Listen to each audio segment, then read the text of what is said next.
এটা যে আমাদের একটা রাইট সাইড অ্যাঙ্কেলের একটা মডেল। এইখানে বহু ক্ষেত্রে ক্যালকেনিয়াম স্পার, অর্থাৎ ক্যালকেনিয়াম, এই হাড়টার নাম হচ্ছে ক্যালকেনিয়াম।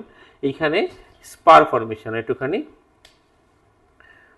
এখানে এক্সরেতে উঁচু হাড়ের মতো দেখা যায়, যেটাকে আমরা হাড় বেড়ে যাওয়া বলি। এই সমস্ত ব্যথা নিয়ে আমাদেরগুলো হিল পেন অর্থাৎ গোড়ালির ব্যথা মানুষকে কষ্ট দেয়। আমরা হোম এক্সারসাইজে 2-3টি ব্যায়াম দেখাই রোগীকে, সচরাচর কি কি এক্সারসাইজ আমরা করাতে পারি একবার দেখে নেবো যে কি কি আমরা হোম এক্সারসাইজেসগুলো দেখাই। পায়ের তলে একটা ফোম রোলার দিয়ে আমরা পাটাকে আগু পিছু করতে বলি, এটা হচ্ছে প্রথম এক্সারসাইজেস।